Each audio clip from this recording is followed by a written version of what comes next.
This is a very easy shoe to authenticate. It's also very easy to be fooled by a replica. So the objective of this video is to show you exactly what to look for, starting now.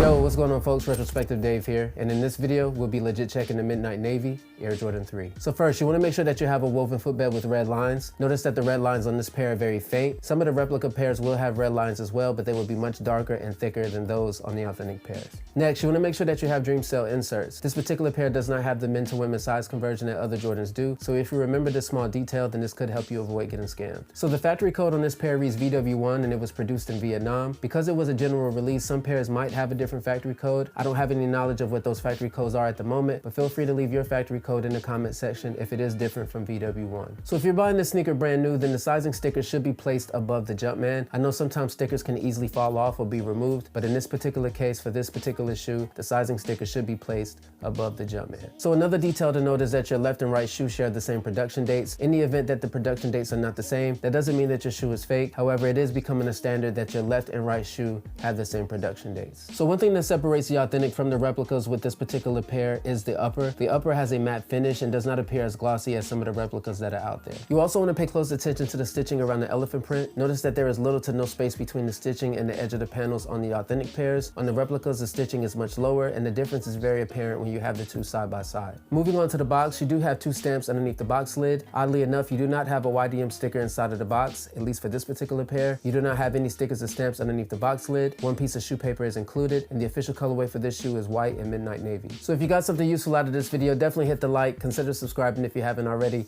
Also hit the notification bell to be notified when I upload new content. Until then, stay fresh, blessed, and free of stress, and I will see you all in the next video. Peace.